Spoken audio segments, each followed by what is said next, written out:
My daughter took my social security check and took off for the beach, leaving me with no food. She came back sun-kissed and happy, thinking I'd be begging for help. But when she opened the refrigerator to get some dinner, she screamed in horror at what she saw inside. Greetings, dear listeners. Before I begin my story, a story of betrayal and how I one day chose myself, I ask you to support this channel. Please subscribe and hit the like button. It helps stories like this be heard. And write in the comments what city or country you are listening from. It always warms my spirit to see how many of us there are. And now enjoy the story. The front door had slammed shut 3 hours ago. But the heavy sugary scent of Quintessa's perfume still hung in the hallway. That fragrance always seemed too intrusive to me, too loud for our old brownstone with its high ceilings where the air was used to smelling like the dust of ages and dried lavender. I stood in the middle of the kitchen, staring at the closed door of the pantry. The silence in the house was absolute ringing. I used to love this silence. It meant peace after a long day at the sewing machine when my eyes were tired from tiny stitches and my back ached from the endless stooping. But today the silence felt predatory. It was waiting. My stomach twisted into a tight knot. It's shameful to admit, but I was hungry. Just ordinary human hunger, the kind that gets persistent by evening. I walked over to the cabinet. The hinges creaked as if complaining about the disturbance. The shelves were impeccably clean and terrifyingly empty. Quintessa had packed in a rush. She had darted around the apartment like a bright tropical bird trapped in a cage, tossing bikinis, light sundresses, and tanning lotions into her suitcase. I remembered how she stopped in the doorway, already wearing her shoes, and held out her hand. "Mama, give me your card just in case. What if the ATM down there doesn't work or something?" "But, Quintessa," I tried to object, feeling a chill run down my spine. "That's my whole social security check. What am I supposed to live on for 2 weeks?" "Oh, don't start." She rolled her eyes, snatching the plastic card from my fingers. "You've got a full jar of grits. Boil them up, add a little butter, and it's beautiful. It'll be good for you to detox. Doctors advise a diet for everyone at your age. Don't invent problems where there aren't any. I deserve this vacation." And she left. She flew off to Miami, to the sun, to cocktails with little umbrellas, taking my money, my peace of mind, and as it turned out, my food with her grits. Right, she mentioned grits. I reached for the top shelf where the old glass jar stood, labeled grits, in my own handwriting some 20 years ago. The jar felt suspiciously light. I took off the lid and looked inside. At the bottom, amid some grayish dust, lay a few lonely grains. There wasn't enough to feed a sparrow, let alone a grown woman. She had lied, or maybe she just didn't care. She hadn't even bothered to check if there was food before condemning me to this starvation diet. She just threw words out to silence my anxiety and forgot about me the second she called Aruba. My chest went cold. It wasn't the kind of cold you get from a draft. It was ice that starts growing from the inside when you realize that the person you carried, nursed, and raised isn't just selfish. They're cruel. I closed the jar and put it back. The sound of glass against wood rang out like a gunshot. I had to do something. Maybe some loose change. Quintessa often scattered coins, shaking them out of her jeans pockets. I headed to her room. Chaos reigned here. Clothes were strewn on chairs, open tubes of lipstick on the vanity, crumpled receipts on the floor. I started methodically searching the surfaces under a stack of glossy magazines. Nothing in the jewelry dish, empty.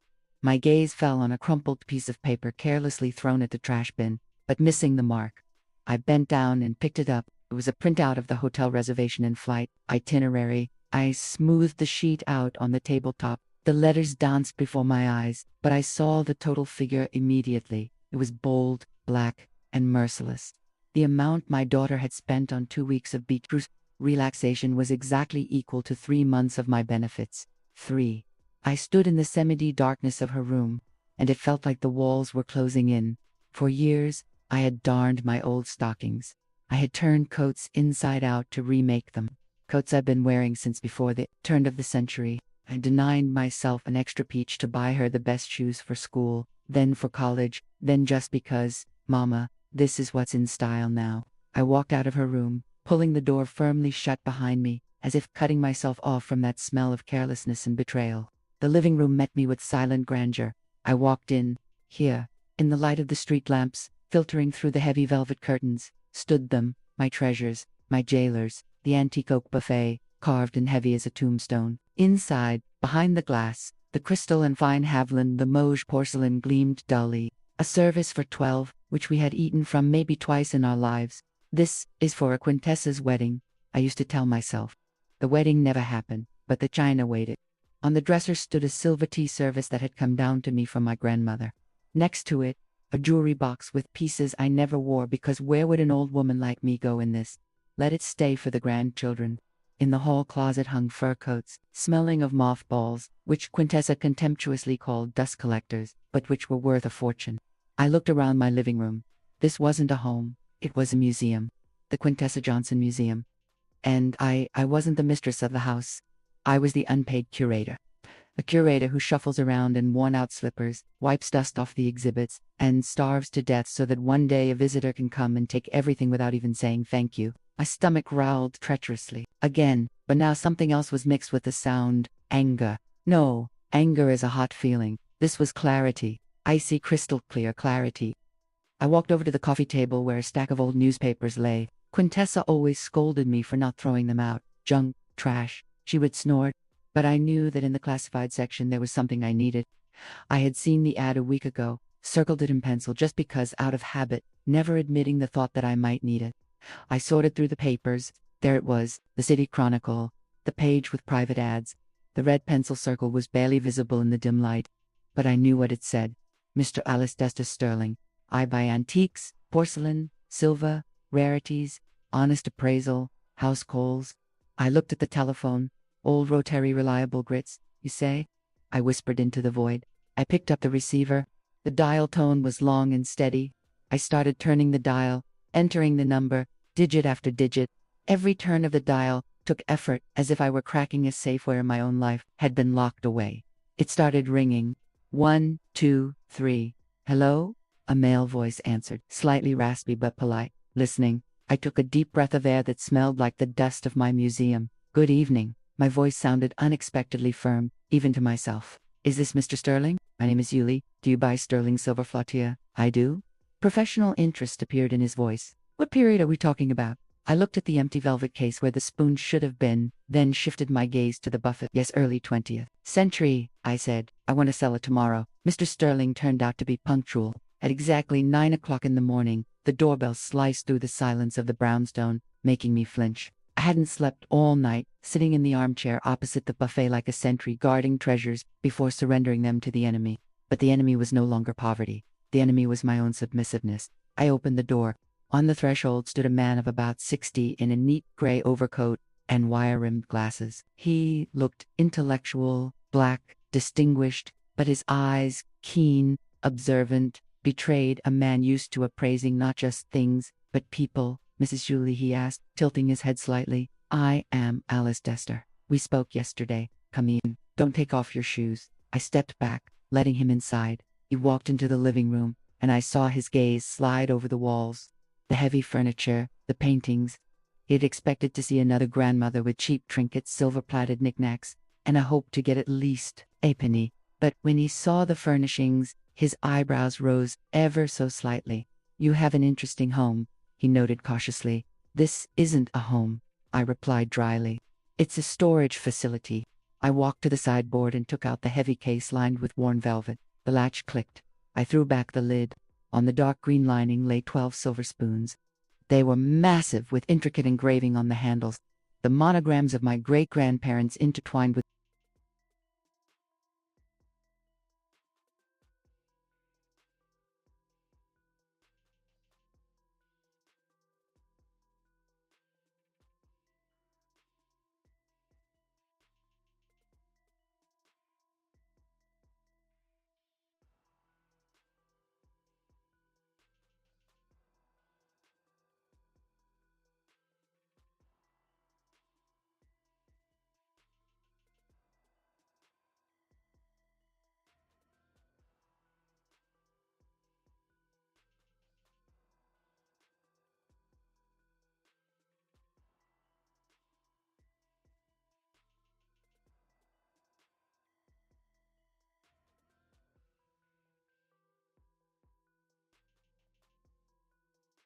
grapevines. Quintessa adored them. She often took out this set, stroked the cold metal with her fingers, and said, "When I get married, Mama, we'll eat cake with these on our anniversary."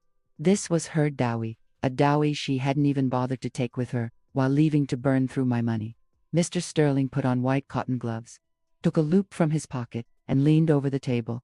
Silence hung in the room, broken only by his breathing and the soft clink of metal as he carefully turned a spoon. Goam Chantilly pattern, he murmured more to himself than to me. Early production, the condition is marvelous. These have hardly been used. Never, I corrected. They were admired. He straightened up, took off his glasses, and looked at me with new interest. A rare and expensive item. Usually, in these cases, they offer the scrap price, but that would be sacrilege. I can offer you, he named a sum. The sum was impressive. It equaled 5 of my monthly checks. A month ago, I would have fainted from happiness. I would have grabbed that money and hidden it under the mattress for a rainy day. But today, something different woke up inside me. Years spent at fabric markets, where I haggled for every inch of silk for my clients to save them a dime, suddenly made themselves known. No, I said firmly. Alcester blinked. Excuse me, this is Gorham early period. I repeated his words, looking him straight in the eye. A full set in the original case without a single scratch. You will sell these to a collector for 3 times what you offered me. I'm not asking for the market price, Mr. Sterling. I'm asking for a fair dealer's price. I named my figure. It was 40% higher than his offer. He chuckled. Wrinkles gathered at the corners of his eyes. You, Mrs. Yulee, are not as simple as you seem. Life teaches you, I parried. All right, we have a deal. He paused for another second, weighing whether to haggle, but apparently realized that before him stood not a desperate old lady, but a business partner. Deal? 10 minutes. Later, he left, taking the case with him, and I remained standing in the middle of the room, clutching a thick stack of bills in my hand. My heart was pounding somewhere in my throat. It wasn't fear, it was adrenaline, pure, intoxicating energy. I had just sold Quintessa's dowry. I had sold a piece of family history, and I didn't feel a drop of guilt. I felt the weight that had pressed on my shoulders for years become just a little lighter. I didn't hide the money. I put it in my purse, put on my best coat, beige cashmere, kept for special occasions, and walked out of the house. My legs carried me on their own, but not to the usual discount supermarket with yellow price tags and wilted cabbage. I was walking downtown to the Epicurean market. I hadn't been there in 15 years. The prices there bit so hard it was scary to even look at the windows. But today, I wasn't planning to look. The heavy doors swung open before me, and I was washed over by the smell of fresh baking, coffee, and expensive spices. I walked past the shelves like a queen returning from exile. I didn't look at potatoes. I didn't look for discounts on pasta. I went to the deli counter. Weigh me out 1/2 pound of prosciutto dama, please, I told the clerk, and some of that Virginia ham. Then came the cheese section. I took a wedge of aged Parmesan and a soft brie with truffle. I grabbed a jar of almonds, stuffed olives. I bought a fresh baguette, still warm, crusty, and then I saw them, peaches, huge, velvety, filled with sunshine, lying on a woven tray. Out of season, of course. Imported. They cost as much as an airplane wing. 2, I said, the most beautiful ones. And finally, the seafood section. Cold smoked salmon, thin slices, translucent in the light, the color of sunset. I walked out of the market with 2 paper bags. They weren't heavy, but they held more life than all my stocks of grits over the last 10 years. At home, I didn't eat in the kitchen on the oil tablecloth. I went into the living room. I took a snow-white tablecloth with handmade lace out of the sideboard. Quintessa forbade me to use it.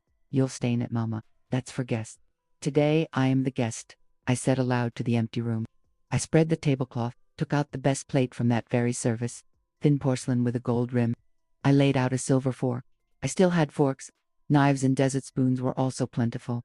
I had only sold the teaspoons. I laid out my purchases. I rolled the slices of ham into rosettes, cut the cheese into cubes, olives, salmon, warm bread that I broke with my hands, crumbling right onto the tablecloth, and the peach. I bit into it, and sweet juice splashed onto my lips. The taste was incredible. It wasn't just the taste of food, it was the taste of freedom, the taste of the fact that I exist, that I am important, that my body, my stomach, my desires matter. I ate slowly, savoring every bite, washing it all down with black tea from a ceremonial cup. I looked at the blank wall where the calendar hung and realized all these years I had been saving things for a future that might never come. I lived in expectation that someone would appreciate my sacrifice, but sacrifices aren't appreciated. They are used. When I finished, only crumbs remained on the plate. I felt a fullness I hadn't experienced in a very long time. A calm, dignified fullness. I stood up and walked to the sideboard. The place where the spoon case had stood gaped with emptiness. The dust there was slightly lighter, outlining a rectangle. I reached into my coat pocket and pulled out the long receipt from the gourmet market. I carefully smoothed it out and placed it right in the center of that light rectangle in place of the family silver. On the receipt, amidst the list of delicacies, the word total was printed in large letters. I smiled at my reflection in the glass of the sideboard. Dinner, I whispered. It was just dinner. The week flew by like one long sunny day. I woke up not to an alarm clock, to run to the cheap store for discounts. But when the sun touched my pillow, I had croissants with butter for breakfast, not empty oatmeal. And so, as I sat in the armchair with a glass of rich red wine, a Cabernet from 2015, advised by the Sumayer at the wine boutique, the phone rang. The ring was harsh, demanding. I knew who it was without even picking up. Only Quintessa knew how to call, as if the telephone should apologize for not ringing sooner. Hello? I brought the receiver to my ear, not setting down my glass. Mama! My daughter's voice burst into my silence. In the background, the ocean roared, seagulls screamed, and some rhythmic music played. How are you doing there? Still alive? There was so much feigned concern in her voice, mixed with blatant superiority, that the wine seemed sour for a moment. Alive, Quintessa, quite. I was thinking she spoke loudly, shouting over the surf. You're probably bored there alone and hungry. You've boiled that grits, but add more water. It's more filling that way. Old grandma's recipe. Remember? I took a sip of wine. The velvety taste returned, washing away the bitterness of her words. I'm managing, I answered calmly. Don't worry, oh, come on. Don't put on a brave face. She chuckled. I know you've got nothing to eat there, but it's okay. Hold on for another week. By the way, I saw a fridge magnet for you shaped like a dolphin. If, of course, you don't run up the electric bill while I'm gone, because I know you. You'll forget to turn off the light in the bathroom, and I'll have to pay for it later. She spoke to me like an unreasonable child, like a burden that needed to be controlled even from 1,000 miles away. Before, I would have started making excuses. I would have said, nah, baby, I'm saving. I don't even turn on the TV. But now, I just smiled at my reflection in the dark window. I'm finding resources Quintessa didn't even suspect existed, I uttered, looking at the wine bottle on the table. So, don't worry about the lights. Resources. She laughed again, and there was so much smugness in that laugh. What are you talking about? Found some change in the sofa or went to Miss Theodosia for salt? Look, don't embarrass me in front of the neighbors. Don't go round with your hand out. All right, I got to go. We have a pool party. Don't get bored there with your porridge. Plit, she hung up, confident in her complete, undivided power over me. In her picture of the world, I was sitting right now in a dark kitchen, choking on plain porridge, counting the days until her return, so I could gratefully accept a magnet and a new portion of reproaches. She thought she had broken me, that the hunger training was successful. I finished the wine, feeling the warmth spread through my body. Pool party, I repeated, placing the empty glass on the table. Well, I have my own plans, too. I picked up the notebook lying next to the phone. On the open page, a time was already written down. Tomorrow, 11 o'clock sharp. Elizabeth had planned to sell the wardrobe. That huge oak closet in the hallway that took up half the passage, and always snagged my sleeves with its carved corners. It was antique, expensive, but I hated it. It was a dark spot that absorbed light. But after the conversation with Quintessa, I changed my mind. The wardrobe, that's too much hassle. Movers, noise, dust. I wanted something elegant, something that would hit her just as painfully as her words about watering down the grits. I got up and went to the dresser in the bedroom.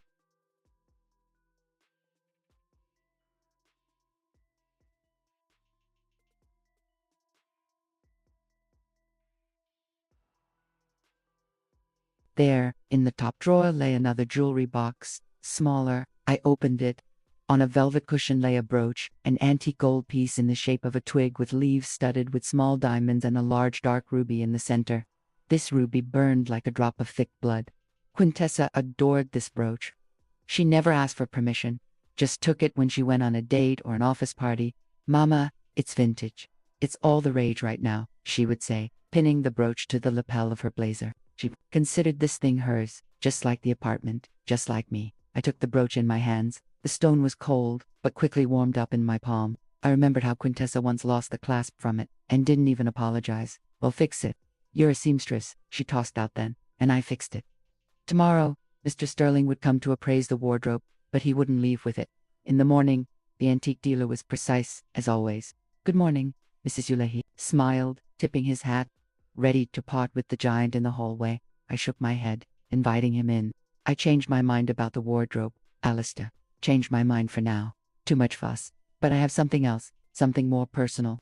I held out the brooch to him. Mr. Sterling's eyes lit up with professional excitement. He carefully took the piece, held it up to the light, and put on his inevitable loop. "Oh," he exhaled. "Late 19th century St. Petersburg work, perhaps. No, likely New Orleans Creole craftsmanship. The ruby is natural, unheated, very deep color, and old mine-cut diamonds. This is a piece with character." "How much?" I asked. He named a price.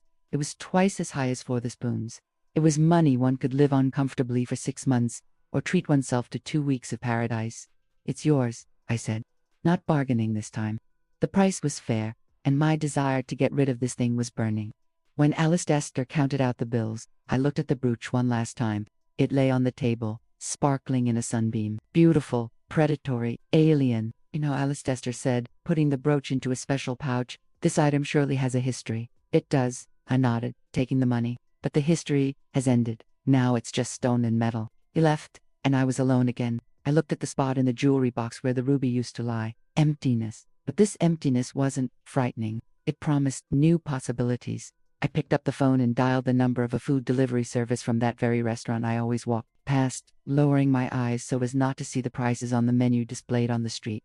"Good afternoon," I said. "I want to place an order." "Yes, delivery. Write this down. Crab and avocado salad, V medallions, with mushroom sauce." And I thought for a second, remembering Quintessa's words about water in the grits and a bottle of champagne, "the coldest you have." I hung up and felt a spring uncoil inside me. Quintessa would be back in a week. She would look for her favorite vintage brooch to show off her Tananuju rate her girlfriends, let her look. Meanwhile, I would drink to her health and to the fact that I really did find resources, not in the selfa, but in the self-respect I had finally bought back. The champagne sparkled in the glass, lifting tiny bubbles from the bottom, but the festive mood evaporated suddenly. As soon as I opened the bottom drawer of the secretary desk, I was looking for the certificate for a painting. A landscape with a river by an unknown artist from the late 19th century that hung in the living room. Alistair hinted that with papers, the price would be higher. The drawer was stuffed with old receipts, warranty cards for appliances broken long ago, and other paper junk that Quintessa had dumped here for years. I started sorting through the papers, irritably, setting aside instructions for an iron and a hair dryer. And then my fingers hit a thick plastic folder shoved deep under a stack of old Essence magazines. The folder wasn't mine. I never bought such bright red, screaming colors. I pulled it out into the light. Inside lay several sheets stapled together. On top was a glossy brochure. Cheap paper, bad printing, blurry photos of smiling old people playing checkers. Restful Meadows State Facility for Veterans and Seniors. The name seemed familiar. I'd heard about it somewhere. Miss Odosha, the neighbor, told terrible things, said it smelled of bleach and boiled cabbage, that the staff was rude, and the old folks lay for days staring at the ceiling because no one cared about them. It was a state institution, the most budget-friendly one, with a bad reputation. A place where they send you to wait for the end, to be forgotten. My hands started to shake. I set aside the brochure and picked up the next document. It was a draft, a general power of attorney. In the header, my details, in the agent field, Quintessa Johnson, and below, in fine print, a list of powers. Rights to manage all property, sell real estate, represent interests in medical institutions. A date was penciled in the margins. Next. Mond. Immediately after her return, the world tilted. I grabbed the edge of the table so I wouldn't fall. The air in the room suddenly became thick and viscous. This wasn't just selfishness. This was a plan. A cold, calculated plan. She wasn't just waiting for me to die to get the inheritance. She was tired of waiting. She decided to check me in. Check me into Restful Meadows like an old item to the scrapyard, to free up the apartment, sell the antiques, and live easy on my money while I rotted in a government war. She smiled at me, took my card, went to the sea at my expense, knowing that in a month she would kick me out of my own home. Tears didn't flow. Instead, a wave of such fury rose inside me that I thought I would scream, but I stayed silent. The fury forged itself into action. If, before I sold things just to eat and pamper myself a little, now this was war. I threw the folder back into the drawer, but didn't close it. Let it lie there as a reminder. I grabbed the phone. The ringing seemed infinitely long. Mr. Sterling. My voice rang like a taut string. Yuli, have you gone far? I'm still in the neighborhood, Yuli. He responded with surprise. Did something happen? Did you find something else interesting? I found a reason.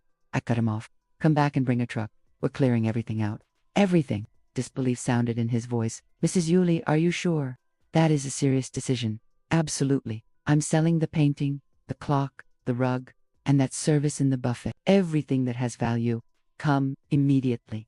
The next 2 hours passed in a fog. Alice Esther arrived with 2 sturdy guys. They silently and carefully carried my life out in pieces. The landscape at the river was taken off the wall, leaving a light rectangle on the wallpaper. The antique grandfather clock, whose chiming had measured time in this apartment for the last 50 years, fell silent and was wrapped in bubble wrap. The Persian rug, worn but still luxurious, was rolled into a heavy cylinder. I stood and watched the room, empty, with every item carried out. It became easier to breathe, as if they weren't carrying out furniture, but stones from my soul. The apartment was becoming spacious, light, and mine. No longer a museum, just a dwelling. Alice Esther wrote checks and counted out cash. The sum grew. It was becoming obscenely huge for a pensioner. Are you sure you won't regret this? He asked quietly as the movers carried out the last box of porcelain. I will regret only one thing, Alice Esther, I replied, looking at the empty wall, that I didn't do this sooner. When the door closed behind them, I was left alone in the echoing hallway. In my hands was a bag stuffed with money, a real fortune. I didn't delay. First, I called a cleaning company. I needed deep clean, washing windows, walls, floors, everything completely, so that not a speck of dust remains, so it smells of freshness, not old age. Can a crew come today? I'll pay double. The dispatcher on the other end choked, but quickly agreed. Then I opened the website of an elite boutique, the kind that delivers groceries to stars and moguls. I scrolled through the catalog without looking at the prices. Black caviar, beluga, jars of 4 ounces, 8 ounces, add to cart truffles.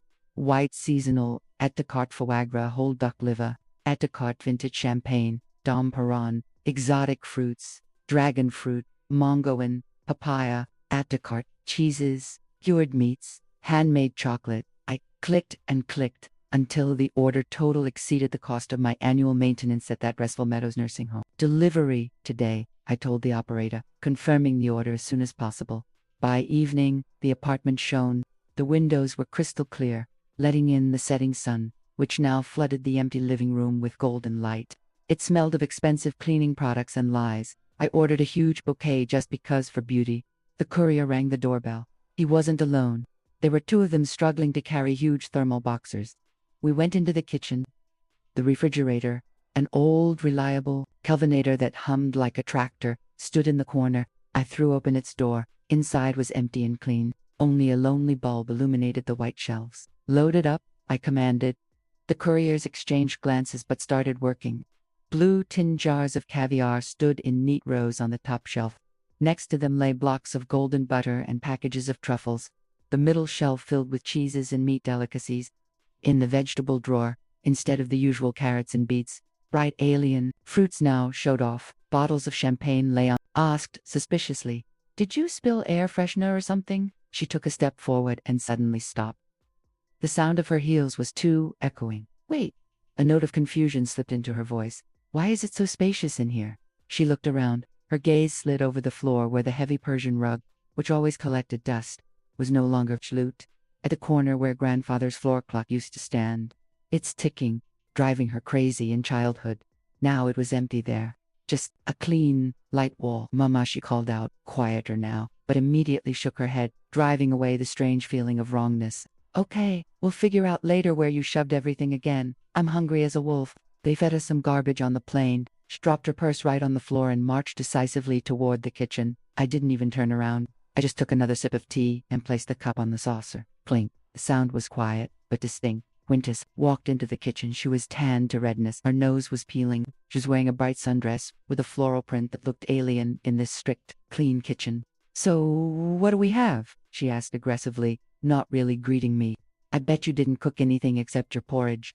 I could eat a sandwich right now, even with butter, if yours hasn't gone rancid. She walked past me like I was furniture. I sat straight, squaring my shoulders in a new silk robe of emerald color, but she didn't notice the robe or my calmness. She was led by hunger and the habit of commanding. She walked up to the refrigerator. Her hand, with chipped nail polish, reached for the handle. She had already taken a breath to start a tirade about what a bad hostess I was. How tired she was of carrying everything on her shoulders, and how empty our fridge was. "Open it," I said quietly. Quintessa didn't hear or didn't pay attention. She yanked the door toward herself with such force as if she wanted to rip it off. The door flew open, the light flared up, and Quintessa screamed.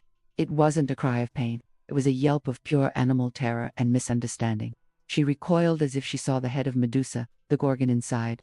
Before her, tightly packed from bottom to top, lay her inheritance. At eye level towered neat stacks of blue tin jars, black caviar beluga, the most expensive, the rarest. There were many of them, dozens of jars shining under the electric light.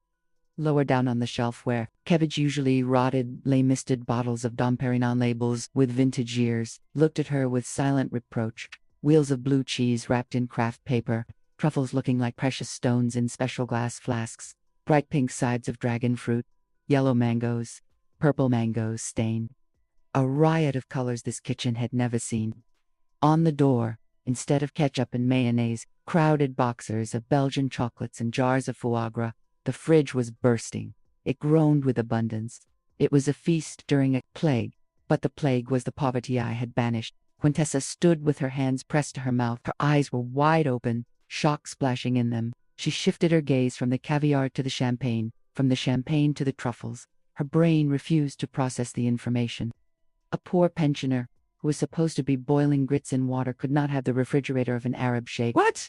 she squeezed out. Her voice broke into a squeal. "What is this?" She reached out a trembling hand and touched a cold jar of caviar as if checking if it was real. The jar was real, icy, heavy. Quintessa turned to me. Her face went pale. The tan began to look like a dirty stain. "Mama, where from?" I slowly turned my head and looked at her. There was no fear in my eyes, no love, only calm. "I was hungry, Quintessa," I said simply. "And you took my card." I had to improvise. Quintessa snatched a jar of caviar from the shelf, gripping it as if it were a grenade. Metal, clinking it against her rings. "What does this mean?" she shrieked, poking the jar in my direction. "Where did you get the money for this? This is a fortune. Did you steal? Did you get a loan? Do you realize how much interest they'll charge?" She didn't wait for an answer. She darted around the kitchen. Her eyes darted feverishly. Suddenly, she froze, and her gaze darted to the hallway toward the living room. It finally started to dawn on her what she had missed in the first minutes, the emptiness. She threw the jar on the table. It rolled with a crash, nearly knocking over my cup, and dashed into the room. I heard her stomping, then the sound of drawers opening, then her scream full of panic. "Where's the jewelry box, Mama?" She ran back out, holding the empty velvet case for the spoons. It was open like the maw of a dead beast. The spoons, the silver. She was gasping for air. The ruby brooch, the clock. "Mama, where's the clock?" She looked around, seeing every missing thing now. Light spots on the wallpaper where paintings hung. The empty corner, without the clock, the bare parquet without the rug. "We've been robbed." She exhaled, and her face twisted in horror. "Lord, while I was gone, you let someone in? You forgot to lock the door. God, what a nightmare. We have to call the police immediately." She grabbed her phone. Her fingers trembled, trying to unlock the screen. "No police, Quintessa," I said. My voice sounded quiet, but in this hysteria, it was like an icy shower. I put the cup on the saucer. Clink, a sharp, short sound that put a peer to her panic. "What do you mean? No need." She stared at me like I was crazy. "Don't you understand? They took everything. Everything valuable. It's worth millions. Nobody stole anything." I looked her right in the eye. My gaze was heavy, calm. "I sold it." The phone fell from her hands and hit the floor with a thud. "Sold it," she repeated in a whisper. The word was unfamiliar to her. Alien. To whom? Why? "I told you. I was hungry." I stood up and walked to the table where the jar of caviar lay. Picked it up, feeling the pleasant coolness. "You took my check, Quintessa, left me an empty grit jar, and a person needs she, so I decided." I paused, enjoying the moment. "I decided to have your brooch for breakfast, on toast with butter. It went down just wonderfully. And yesterday I drank grandfather's clock. Mahogany has an excellent aftertaste, it turns out, especially if it's Chateau Margaux." It started to dawn on her. I saw the gears in her head grinding, connecting the facts, empty walls, full fridge, my calm appearance. Her face began to change. Horror gave way to anger, and then the realization of a monstrous loss. She looked at the jar in my hand, not as food, She looked at it as liquid gold, as her apartment, car, comfortable life, which I had just turned into an appetizer. You, she hissed, stepping toward me. You ate my inheritance. You ate through the antiques. Are you out of your mind? That was my money, mine. I saved it. You saved it. I chuckled. You didn't even wipe the dust off it, Quintessa. You just waited for me to vacate the premises. You're crazy, she screamed. Senile, old woman, how could you? It's a family heirloom. It's memory, memory. I interrupted her. Memory of what? Of how we lived in poverty, sitting on chests of gold. No doubt they were just things, and they fulfilled their final purpose. They fed the mistress. Quintessa rushed to the refrigerator. She was shaking. I'll save at least something, she shouted, grabbing everything she could from the shelves. This can be returned. Sold back. I won't let you devour this. She grabbed 2 jars of caviar and a bottle of champagne, clutching them to her chest like rescued children. Give it back, she barked, seeing that I wasn't moving. It's mine. I'll take it back to the store. Do you have the receipt? I looked at her, at this grown woman acting like a greedy child, at her tanned face distorted by greed. And nothing remained in me but disgust. I walked right up to her. She backed away. Me? To disagree? I have been in the antique business for 40 years. I have seen many sellers, and I can assure you your mother is one of the most astute and tough negotiators I have met. He pulled a folder of documents from his briefcase. Here are the bills of sale for every item signed by Mrs. Yulee personally. And note, attached to every contract is a certificate from a notary attesting that the seller is of sound mind and memory. We arranged this specifically for seeing such family scenes. Quintessa snatched the papers, her eyes racing across the lines, seals, signatures, notary stamps. Everything was clean, legally flawless, but she gasped. But she's eating the money. That's not normal. And what is normal, Quintessa? Suddenly piped up Miss Theodosia. She was already sitting at the table and taking a bite of a $50 sandwich with appetite. Yulee saved on you her whole life. Wore the same coat for 10 years. And did you ever buy her a chocolate bar, and now so she sold her own things to eat like a human being and suddenly she's crazy? You don't understand. Quintessa was on the verge of hysteria. Her plan was collapsing. Her arguments were crumbling to dust. That was my inheritance. She didn't have the right. She did, cut in Mr. Sterling, taking the folder back from her. It is her property, and she disposed of it as she saw fit. Silence hung in the kitchen.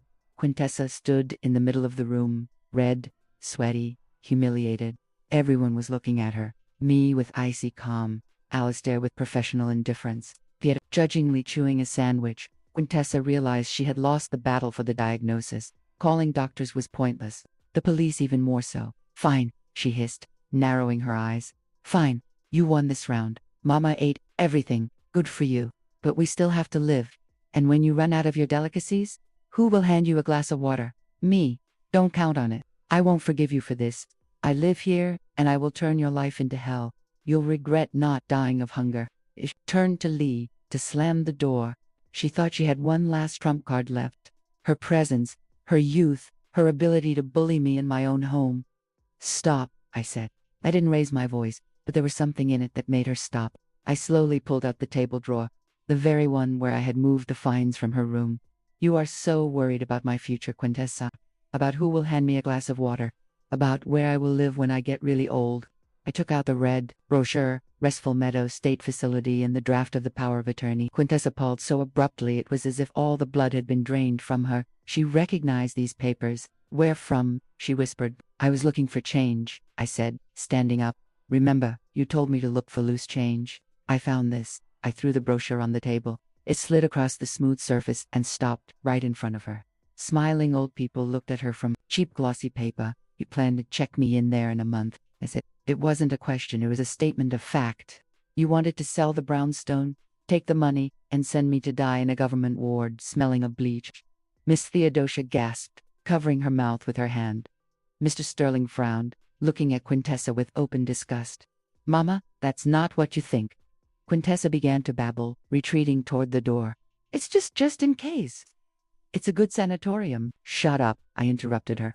I know what kind of place that is, and I know what a power of attorney is. I walked right up to her. You were so worried about housing for the elderly. I took the brochure and put it into her limp hand. Take it, keep it for yourself. It will come in handy when you get old. What? She blinked uncomprehendingly. Because you won't live here anymore, I said quietly and firmly. Get out. You can't kick me out. she screeched, finding her voice. I'm registered here. This is my home. This is my apartment, I said. And I changed the locks this morning. Your keys don't work anymore. And your things. I nodded at the suitcase that still stood in the hallway. Your things are already packed. You didn't even unpack. I'll call the police. I'll sue, I shrugged. But, while the court is dealing with it, you have nowhere to live. And if you try to break down the door, Mr. Sterling is a witness that you threatened me with physical harm, and Theodosia too. I looked at the neighbor. She nodded decisively, setting aside the unfinished sandwich. I'll confirm it, Yuli, and I'll tell the beat cop she wanted to dump you in the poorhouse. Quintessa looked at the three of us at the united wall against which her greed had smashed. She realized this was the end. She grabbed her suitcase. Damn you all, she shouted, breaking into a squeal. Choke on your caviar. I hope you die alone. She flew out of the apartment. The door slammed. Silence fell. Mr. Sterling coughed delicately. I should probably go, Mrs. Yuli. I will pick up the books tomorrow if you permit.